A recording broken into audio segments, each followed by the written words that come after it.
Well, welcome everybody. This is another wonderful webinar from the Instructional Design and Learning SIG.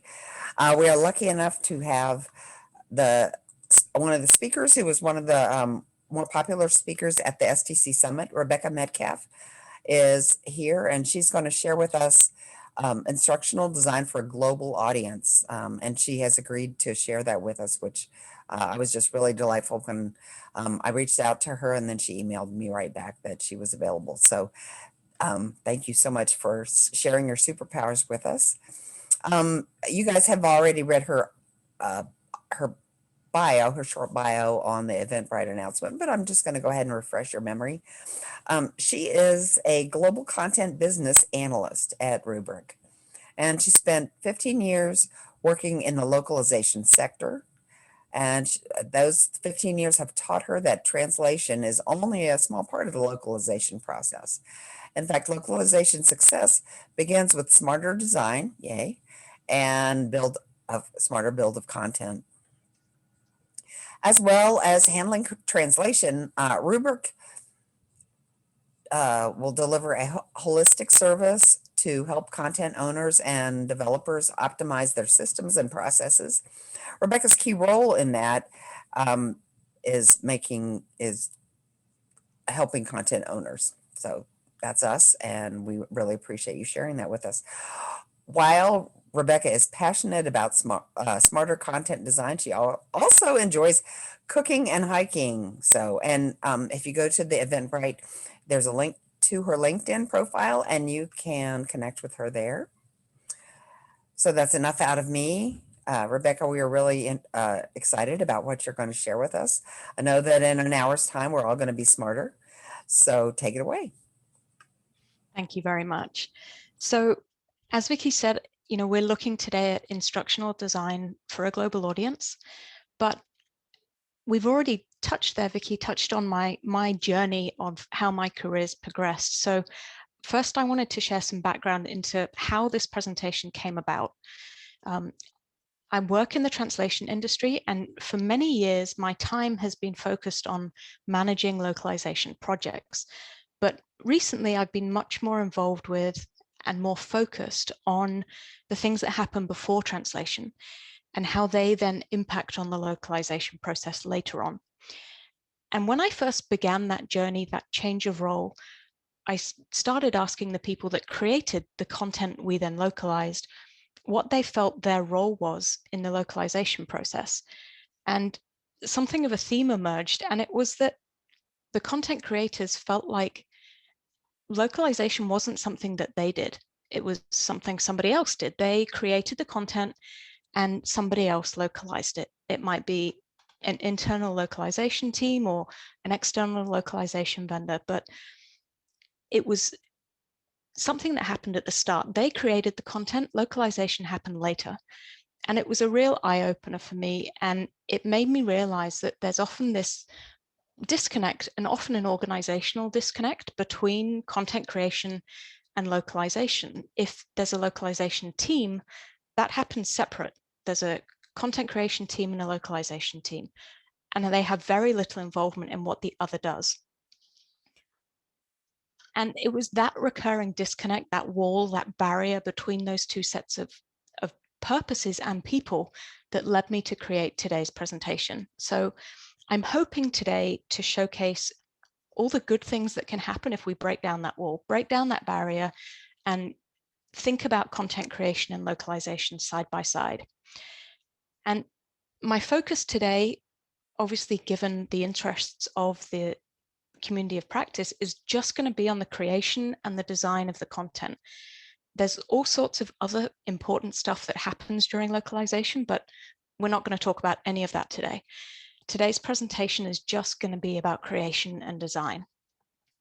So just to give you a brief overview of how it's going to work, I'm going to split into 3 focus areas. So first, I'm going to give an introduction on why I think instructional designers play such an important role in localization. I've touched on that already. And then I'll dive into my top 12 recommendations that are hopefully things that you can mull over and think about and put into practice. and recommendations about how to better design content for a global audience. Then we'll have a Q&A at the end, but I think if there's any questions throughout, then type them in the chat, let me know, and I can take questions as we go as well. First then, why do I think instructional designers have such an impact on localization? And actually, in my experience, I'd go so far as to say, I think the people who create content are the single most important person. And that's because they're the ones that are creating that content. And 9 times out of 10, or 99% of the time even, fundamentally, the localized versions should be the same as that original version. And I'm going to assume it's English throughout, but it could be any language. But that first version that's created, the localized versions are mirrors of that. They replicate it in essentially every way except what language it's in theory. But those important things, what the content is, what the learning outcomes are, how it functions, what features it has, all of those things are determined by that first original version, the English source. And I know that there will be scenarios where that's not the case, where the English in the other languages shouldn't be the same, or an English version might be created in one country and then given to other markets and they can do whatever they want with it. They become entirely separate entities. There's a case for that, but that's again not what we're going to touch on today, because the vast majority of the time, the intention and probably the requirement is that the localized versions are the same as the English. They should mirror them. They contain the same material, the same message, and deliver the same learning outcomes. In which case, my argument then is that the single biggest factor in what those localized versions become is what that English version is, and how much time, how much effort, how much money needs to be spent on localization, and whether the localized versions end up succeeding or not, that all depends on how that original English was designed and built. And I'm going to share a slightly tenuous analogy, but bear with me, I hope it works. And that's the process of building a new house or a new housing development. So in this analogy, as with the content we're looking at here, the intention is that all of the houses that are built are fundamentally the same. That's the idea. That's what should be achieved. And the process would begin with an architect designing a house, just as instructional designers would design the learning content. And all the decisions made at this stage determine all those fundamental things. How many stories the house has, the floor plan, materials, how it's going to be constructed, and so on. And then the architect becomes a builder and builds that house. And in this analogy, the instructional designer is both architect and builder because they do both of those things most of the time. So we have that one house to start with, and then other people, other builders, come along and they build all the other houses in the development based on the plans for that first house. And the idea is that they should be the same. They should all be mirrors. But how much it costs to build each house is determined by that original design. And if we found that that original design didn't meet the needs of the various people that we wanted to buy the houses, we'd need to go back and make changes to alter them to make sure they do work. And it's these kind of changes that often in the localization process can end up being the things that cost and are potential inefficiencies that we can look to weed out. We want our English version to be the same as the other versions. But if we need to make changes to make the other versions work, the other houses work for who they're meant to work for, then that can be really costly. But in building terms, if the original design didn't work well or it cost too much to reproduce, ordinarily you'd go back to the drawing board, you'd go for a different design, you'd look to make changes rather than saying, oh, I'm just going to use a cheaper builder or I'm going to cut corners. If you really wanted to make a significant difference to the suitability of the content or the house and the cost, you change the design. And that's my argument with localization as well, that if we're looking to make changes on a large scale, we need to go back to the beginning of the process and make really significant changes to improve how the content works for its audience. But that would be how we approach it from a building point of view. But in localization, and I think this is often a result of that organizational disconnect I mentioned earlier. When localization costs are high, you tend to find that people look to the localization process to reduce costs rather than going back to the drawing board.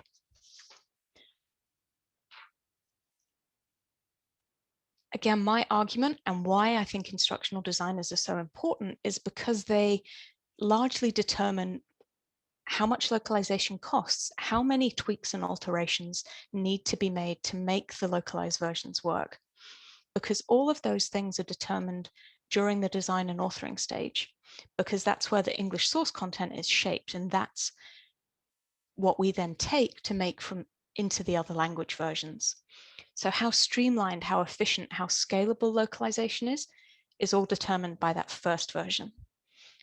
So with that all in mind, next up are my top 12 recommendations for creating content for a global audience. And I'm going to start with a couple of generic points and focus in on some more specific details around creation and design.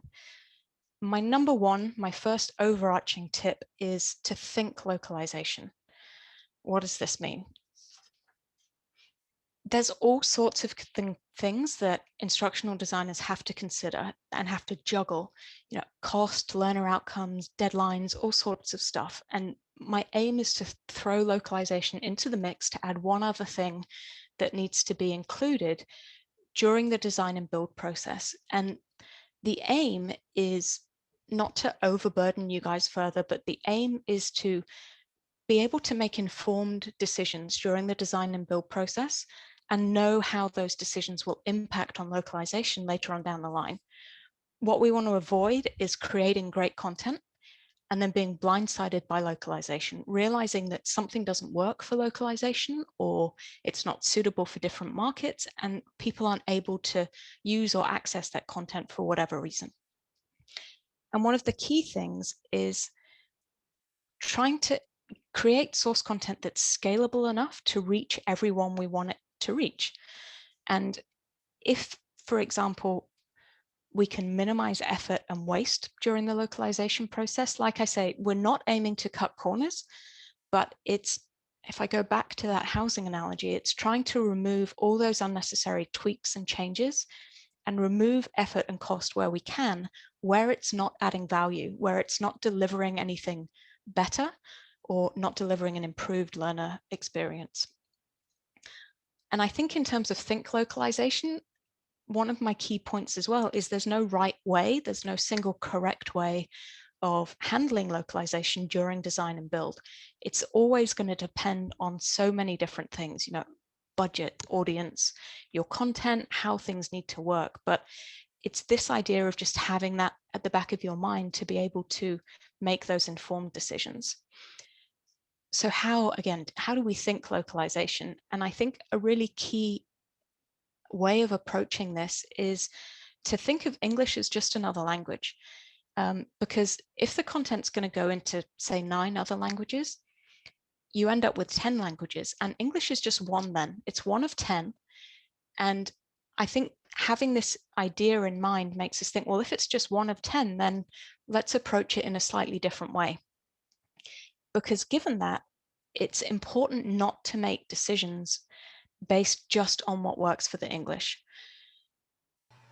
Because although the design usually happens in English, it shouldn't be done for the English. And I'll cover some more ideas on how you can do this in practice later on. I think, again, the key for now is that overarching idea of having that in mind.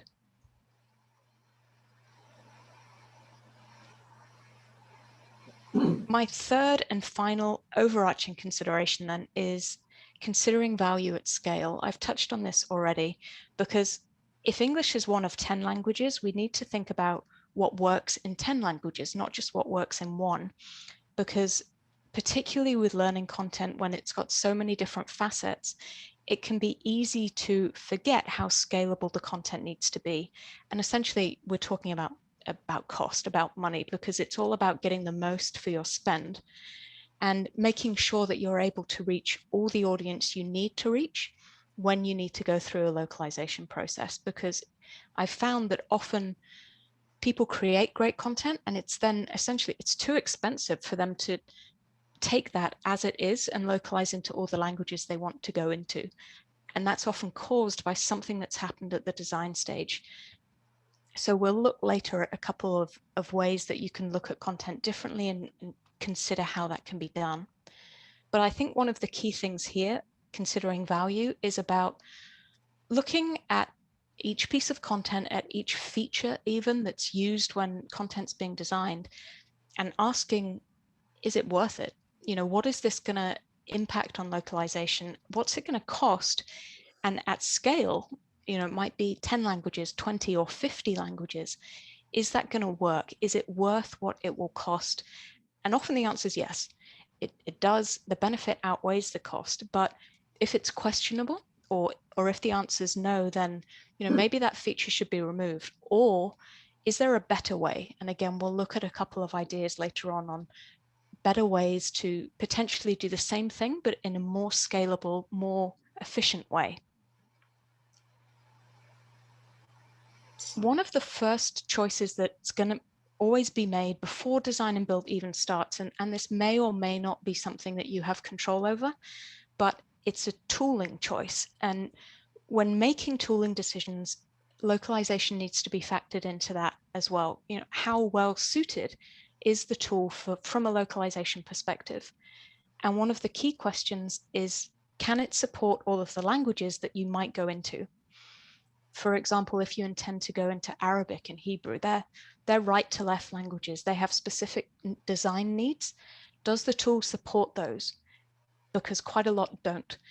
You might be surprised how many don't. And we want, again, to prevent being blindsided by something that happens later on. And it's really, again, a question of trying to future-proof those decisions so that you think about not what you require now, but what you might require in future as well.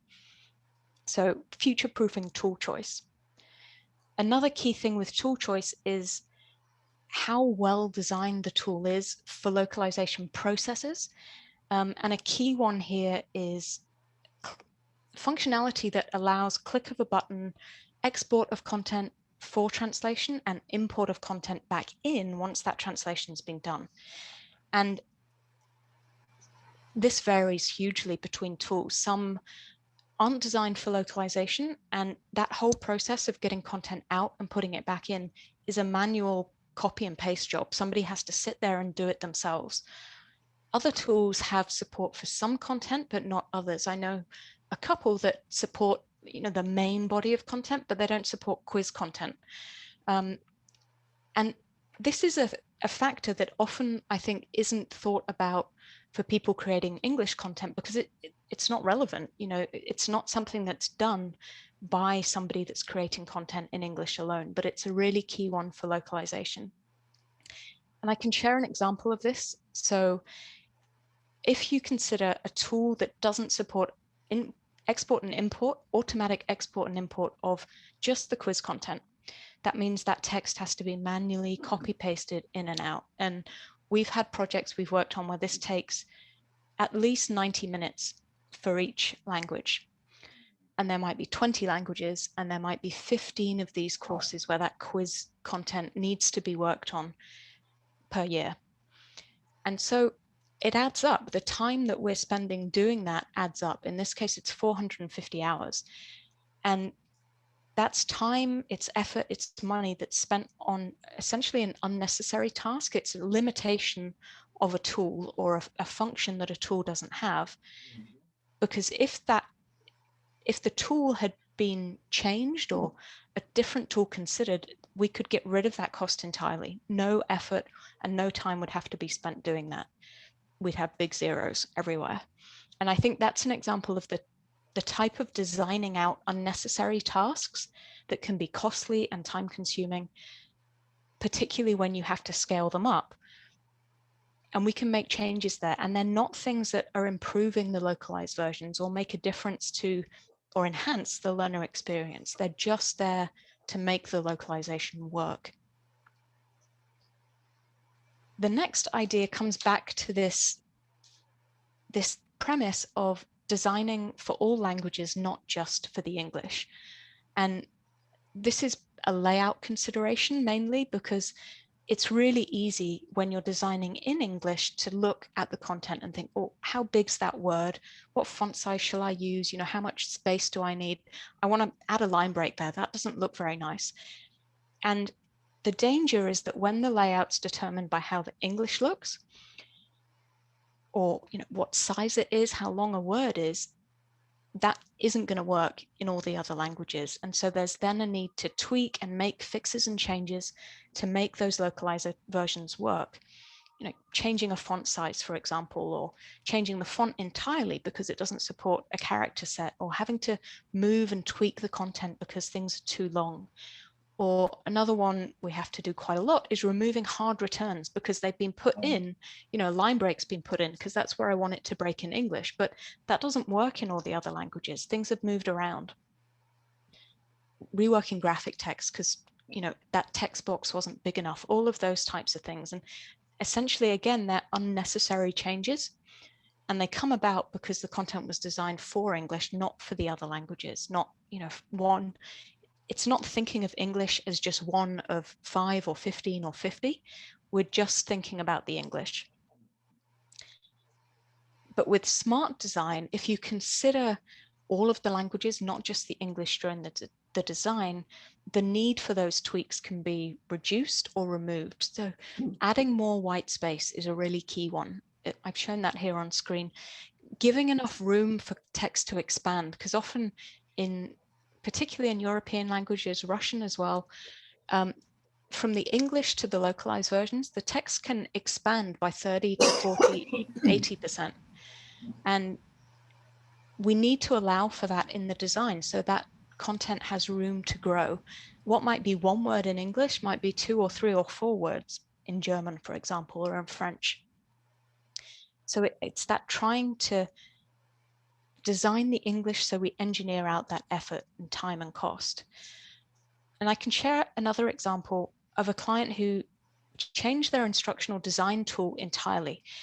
The old tool created content within fixed screen dimensions like I have here, or like you'd have on a PowerPoint slide.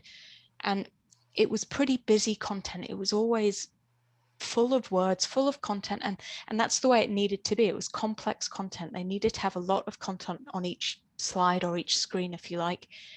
So the content would be translated and all of these tweaks and changes would need to be made. So there was a lot of effort in doing that, moving text boxes, changing font sizes and so on. And their new tool had a totally different concept, different design. It used dynamic scrolling. So the text resized to fit the user's screen size, for one thing. So, if they were using a cell phone or a tablet or a PC, laptop, the sizing and the positioning of the text would change so it flowed, regardless, firstly, of the device that they used, but also what language it was in. So there was a real reduction in effort. And using the old tool, the effort to rework the localized versions took over 3 hours per language for each lesson.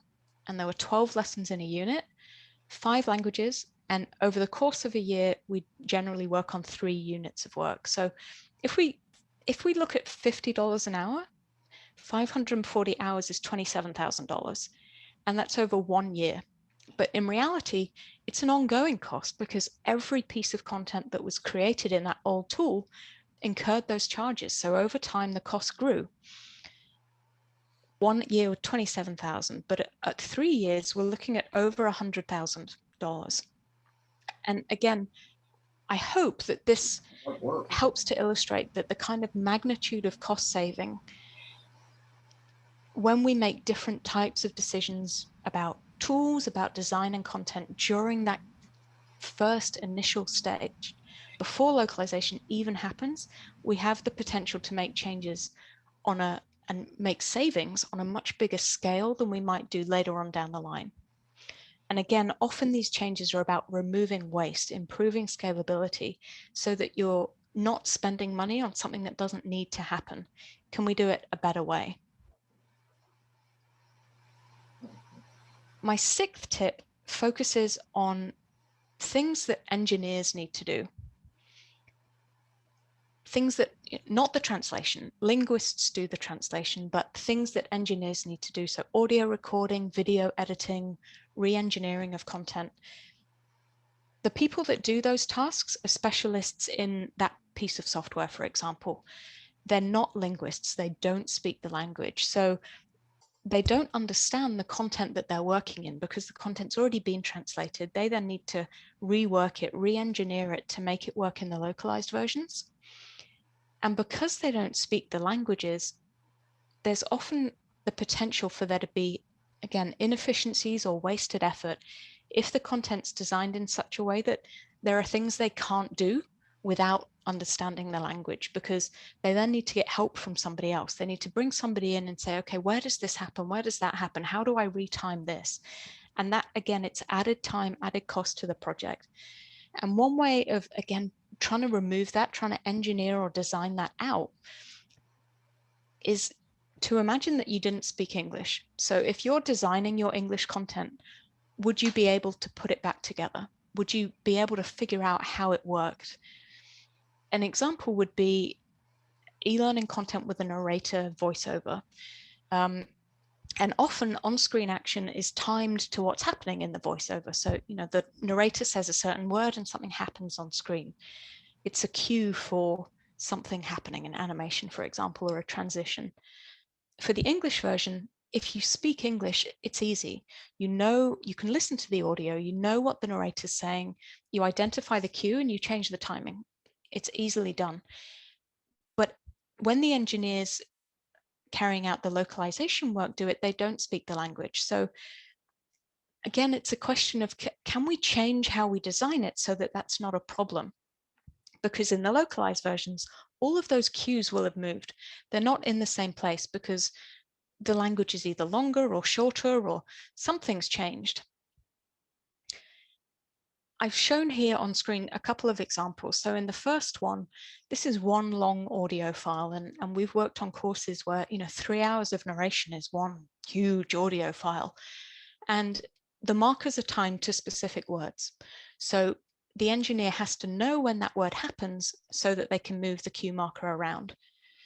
In the bottom screenshot, this is the same content, but it's been re-engineered. It's been changed so that each section of content is a separate audio file, and the cue is when a file starts or finishes. And this means that when the engineer puts all the audio files back in, he knows exactly where he needs to put his cue because he can see it.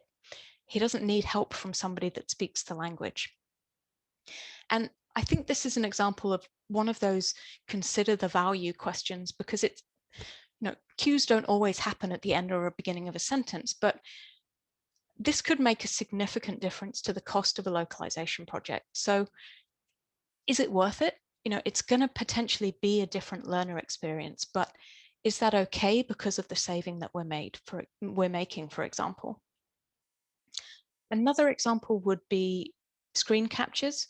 So if something's happening on screen, do engineers or does somebody need to replicate that in the localized version entirely? Is all of that content adding value? Does it need to be there? So in this example, we've got, this is me, content here telling you about me. And if this was being localized, that should be localized. It should be in a language that the learner understands. But does it need to be, or what is it actually showing? Is this if this was an example of a picture with some text underneath, then we could do it a different way. We could use the simplified user interface, and we've removed the need for there to be any localization at all. Again, it's a different learner experience, but it's considering, do we need that, or can we do it a different way?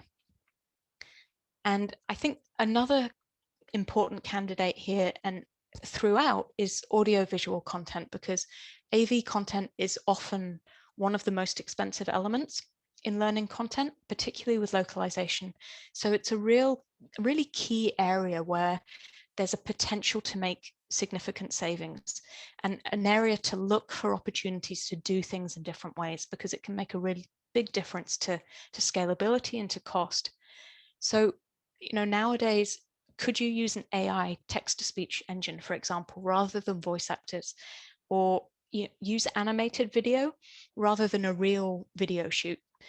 And like I said before, there's no right way, there's no wrong way. It all depends on what you need, how scalable your content needs to be, and what you need your learners to get out of it. But there are examples of ways where you can look at things in different ways, potentially.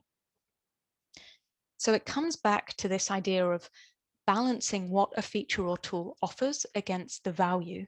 How scalable is it? Simplified user interface, again, the learner's seeing something different. Is it worse? Is it better? Or is it just different?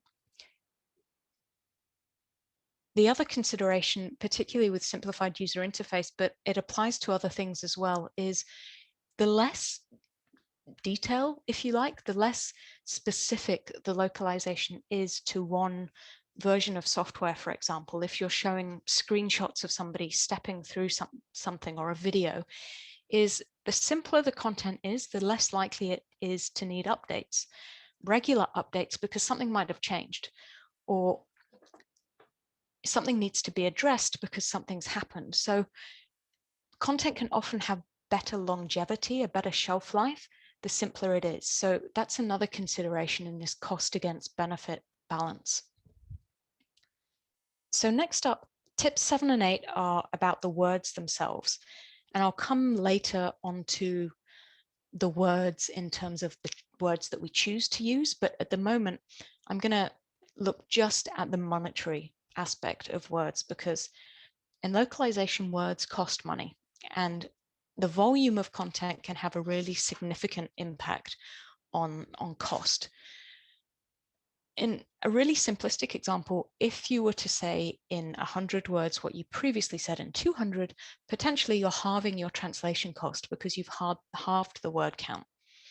There are other factors to consider, but as a rough example, that works.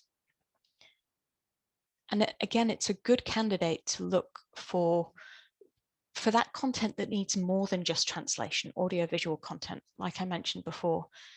Do we need that? Is it adding enough value? So I'm going to share a video clip now. It's a clip from the company I work at, Rubric, and have a look, have a listen. I hope you can hear it. If you can't, there are subtitles of what the narrator's saying, and see if you can spot the content that I think, I'm not sure about that. I'm not sure that's adding value. Here you go. If you're not already dealing with internal miscommunications, wasted effort, and organizational silos, other globalizational bottlenecks inevitably appear out of nowhere that delay product launches and hurt your ROI. And if you're not careful, product messaging in foreign countries can end up being inconsistent, misleading, or downright unusable, hurting your brand on the global stage. I wonder what you thought. To me, the messaging in the video, it's primarily conveyed through the audio, through what the narrator's saying. You're listening to him, but there were 3 words that appeared in English on screen as well: inconsistent, misleading, and unusable. Inconsistent, misleading, or downright unusable. There was no other content in the video. That's just a small clip of it. There was no other on-screen content in the video. And he said those 3 words. And it may seem like an insignificant effort. It's just 3 words. But if this video is being subtitled, the translators could just translate the subtitle files and they could be sent back to a client, and that could be it. We wouldn't even need to touch the video. But if those 3 words need to be localized, or if a voiceover needed to be worked on as well, that they're totally separate tasks. The voiceover needs to happen on one workflow. The localization of the on-screen text is a whole different effort. So it's that question again, is it worth it? To me, I don't think so, but it's a personal preference. Is it working? Cost versus benefit again. The second consideration, content volume, we've looked at. The second point is the words themselves in terms of reuse. And reuse is important in localization terms, because if you use, for example, the same exact sentence 50 times in your content, you translate it once and you don't need to translate it 49 other times. It'll be treated as a repetition. So you pay for it once and then it's reused. So again, are there opportunities to reuse content? And I can share, I think I've got a couple of examples of how this happens in process. So in reality. And we worked on a body of content for an instructor-led training series. And for each lesson, there were various different pieces: a facilitator guide, participant guide, the presentation, and then handouts. And originally, the content had been written in English for an English-speaking audience, and there was no intention that it be localized. But that changed, as it sometimes does, and there was a need to localize the content. But the English source content wasn't scalable enough. It was prohibitively expensive. So the client wouldn't be able to localize into all the languages they wanted to without changing something. So we worked with them to identify two key areas: reuse and the content volume, where changes could be made without compromising the end quality, without making a big difference to the learner experience. So the first one, as I mentioned, was the total word count. Was there some way that we could reduce the total word count? And this content, it was really verbose, really wordy, and unnecessarily so. So could we reduce that? The second was about reuse, as I've said. So each lesson had these 4 pieces shown on screen, and every lesson had them. So was there some content that could be the same in all the facilitator guides? Or was there content in both the facilitator guide, participant guide, presentation, and handouts for each lesson that could be the same? And we found that there were candidates for both. It was just a matter of identifying them and making some changes. A couple of examples come up on screen now, and these are about reuse. And they're also around reducing the word count, because there are 2 examples here, but essentially they're saying ask something, ask the learners something. 2 examples here, there were over 200 different ways that this was said in the learning content. And just this one example of ask the learners, there were over 3,500 words in English. So the content was changed in the facilitator guide, and all of those 250 different ways of saying this were replaced with ask, one word, and it was repeated hundreds of times, not all these different variations on exactly the same thing. So it's more concise, and actually the facilitators might think, well, that's easier. There's less noise, it's easier for me to follow. I know what I'm being told to do. So this single example reduced the source word count, the English word count, by 3,000 words. And 3,000 words into 10 languages, that's 30,000 words. So this one change alone made a significant difference. So the overall volume of content was reduced, the reuse was improved, and localization costs came down as a result. So for the same spend, the client was able to reach a much bigger audience than they were otherwise able to before these kind of changes were made.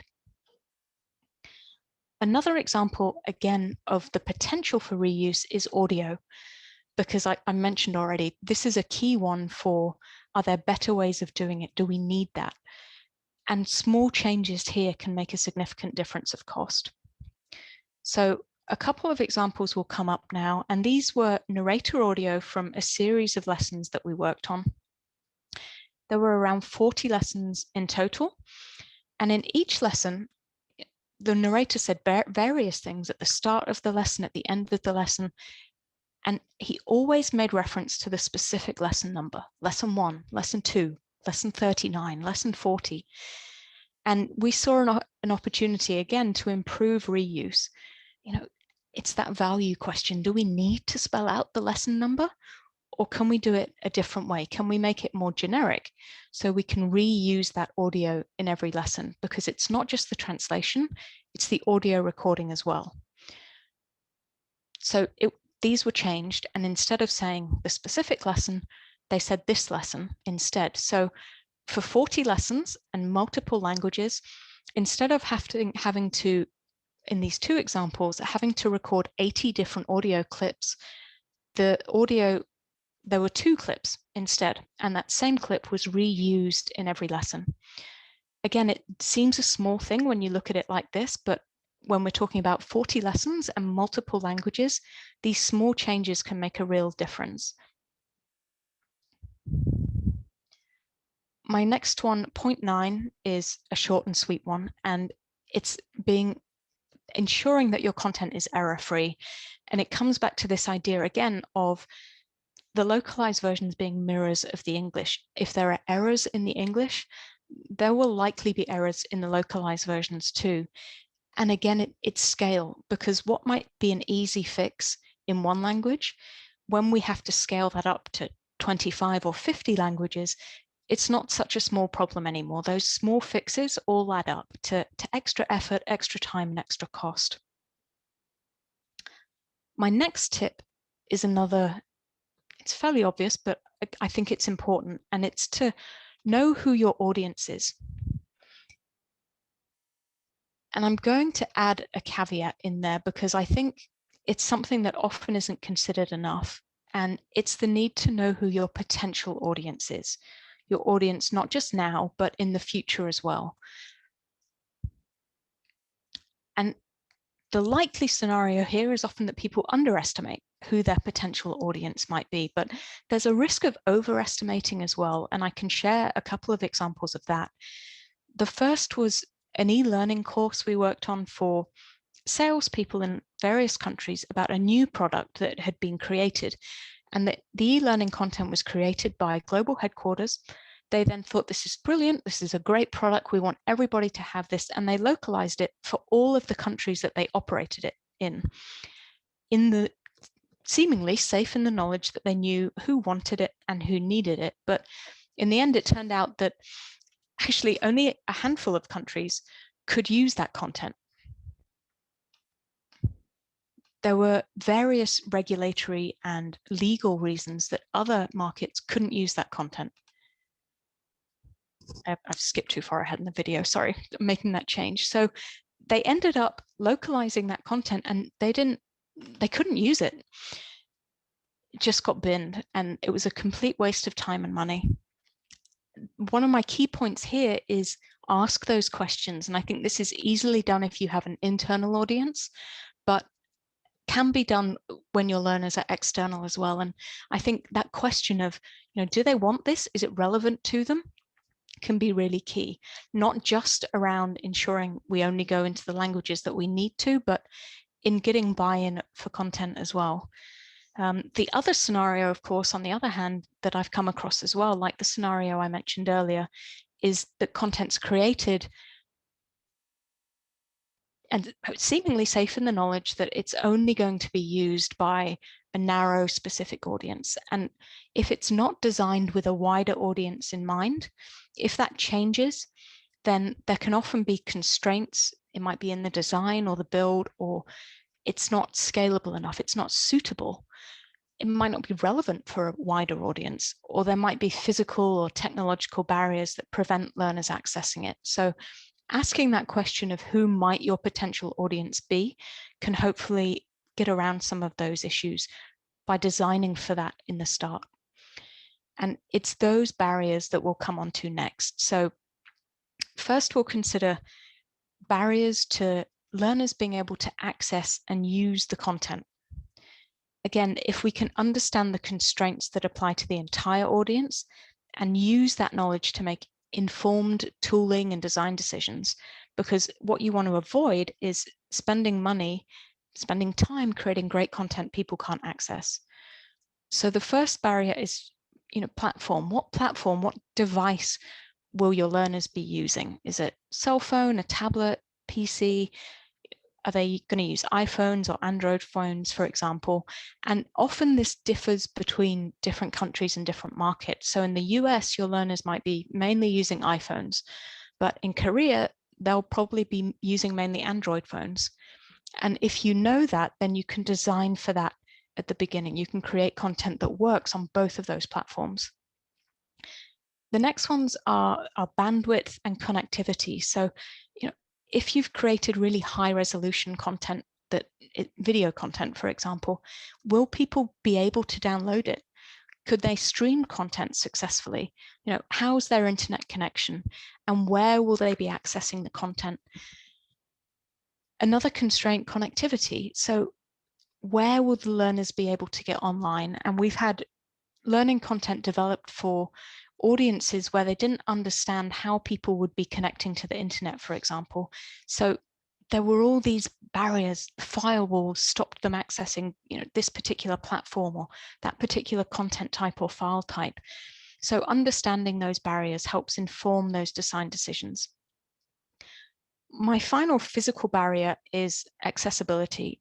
And although it's not strictly related to localization, it's a much wider topic in and of itself, but it's a really important one. And accessibility in this context refers to how accessible the content is for learners with a disability. And it might be a permanent disability, but it can be temporary as well.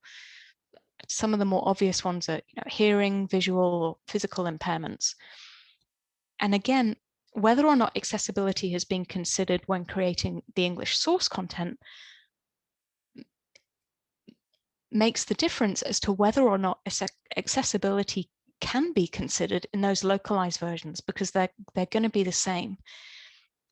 Examples might be choosing color palettes that are suitable for the colorblind, or incorporating subtitles or closed captions for the hearing impaired, or coding for the use of screen readers for the visually impaired. All of those things can make a difference.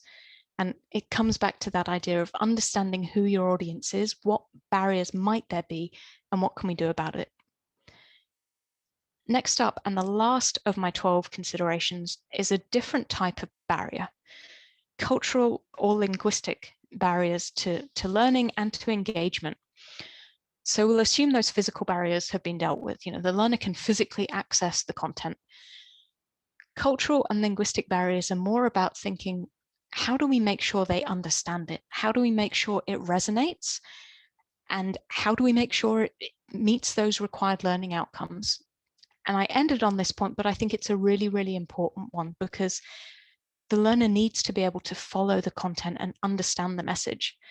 And there are a lot of different ways that the language we use can create barriers to people understanding at all, or understanding what we actually mean and getting the message as we intended it. And again, removing those barriers means we can extend our audience as far as we can. Thinking just about the English content for a moment, native speakers in different countries, even within countries, they have different linguistic norms, different slang and idiom. If we add non-native English speakers into that mix, there's a myriad of differences. And it's like a game of Chinese whispers. Now, I said this the other day to my colleague, and I'm hoping some of you are thinking, I don't know what that means. What's Chinese whispers? Because hopefully that will help illustrate my point. I had made the assumption, talking to a colleague, a US-born colleague the other week, that she would know what that meant, because to me, everybody knows what Chinese whispers means. It's the linguistic norm in the UK. But she had no idea, and I now know that in the US it's called the telephone game. In the UK we say Chinese whispers. And that's an example of the perils of language, whether it's what things are called or the use of slang and jargon. There are lots of different ways in which language can create barriers. I'm going to show on screen now a couple of different pointers. And I suppose this is a personal preference, but it's my belief that the most effective way to remove potential language barriers in the English and the localized versions is to use simple, concise, and clear language. Avoid jargon, slang, metaphors, abbreviations, anything that our learners might not know or might not understand. Use familiar words, use logical progressions in your sentence. Short sentences is another one. And all of those things help to ensure that the core message, the learning message, isn't drowned out by noise, or we remove the potential for misunderstanding or misinterpretation. Because coming back to the Chinese whispers, when a translator translate the content. They have to understand the English in the first instance, and then the learner has to understand their translation. So we're 2 steps removed. And if we think about cognitive load, you want the learners to be using their brain power, learning what it is that they need to learn, not struggling to understand what the content means or what the message is. And I know there's an argument that simple language means dumbing down, but I think certainly in my own experience, I find writing long nested sentences using all sorts of flowery language really easy. You know, the stream of consciousness, it comes into my brain and I write it down. I find it much more difficult to write short, well-structured sentences that have a logical presentation of information, you know, and use that type of unambiguous, known, familiar language. But I know that I find that type of content much more effective, more accessible, and more engaging because I get it. I know what that's saying. I don't have to read it again and think, you know, I don't understand what's going on. And again, when we talk about localization, there's 2 steps to that process. It's not just one person that needs to understand, but 2. In the second bullet here, I've included plainlanguage.gov. It's a really useful resource. The resources section on that site in particular, but there are all sorts of other resources out there, plain language associations and so on. And it's something I'm quite into. So if you're interested in learning more, then you can connect with me via LinkedIn. I can point you in the right direction for that kind of stuff. So I've covered linguistic barriers. The last point is cultural barriers. And the same is true, those linguistic norms, we have cultural norms as well and values. What cultural references will your learners have? Because again, it's important that the content's relevant to them, that it resonates, because otherwise, are they going to engage with it? And as an example, I attended, it was an instructor-led training course a couple of years ago, and there were people there from all over Europe. And it was just a bit bizarre. It was a 2-day training, and it was based largely on a case study, but it was the most unfamiliar case study to all of the people that weren't from the UK, because it was about the British television license and the fee structure and who paid for it and when and why. And people that weren't from the UK had absolutely no idea. They didn't have that shared reference of what this was and what it meant and how it worked. And they didn't understand the case study. It just wasn't relevant to them. It didn't resonate. It was so culturally specific that it put up a barrier to their learning from the first minute that we were in there. But if the instructor had chosen a more universal case study that everybody could understand and engage with, the training would have been far more successful. But in the end, a fair number of those trainees went away and they were just frustrated. It was a total failure for them, and it could have been avoided. It's 7:30 on the dot on my laptop. So there we have it. They're my top 12 recommendations when creating learning content for a global audience. So they're summarized on screen now. And I think, again, the key one is that idea of thinking localization, trying to understand your learners and figure out who they are, what do they need, what do they want, and think of English as just another one of those many languages. I don't know, Vicky, if we have time for questions. We're on the dot, but if we do, then please do let me know. Rubric.com is on the website. If you're interested in learning more about localization or content strategies, sign up to the Rubric blog on our website. Do connect with me on LinkedIn. I'm always excited to have conversations. Well, thank you, Rebecca. This is the time where we hit the reactions button and we hit the round of applause symbol there. And I'm going to leave the meeting open for question and answer. I think this is a great topic, and we do understand if you have another meeting or you have some other kind of commitment or you just want to go after an hour, that's fine with us. But we're going to continue. The meeting will continue recording for a few more minutes, and then we'll turn off the recording because sometimes people feel freer to engage when they realize that they're not going to be recorded. Sure. You are getting lots of great feedback there, Rebecca, in the chat window. I don't know if you're able to see any of that. I am. Thank you. Yes. it looks like lots of great feedback on the localization too, and just in general. Let's see where if I can find where Marianne says, this consistency and the principles that you've talked about today are good for more than just translation and globalization. When you are able to make things simpler, clearer, more accessible, it just pretty much benefits everyone. And I was also thinking about, Absolutely. I'm on the diversity, equity, inclusion advisory board for STC. And I was thinking about this is definitely a topic for diversity, equity, and inclusion, because we talk about different kinds of populations that we may or may not be reaching with STC.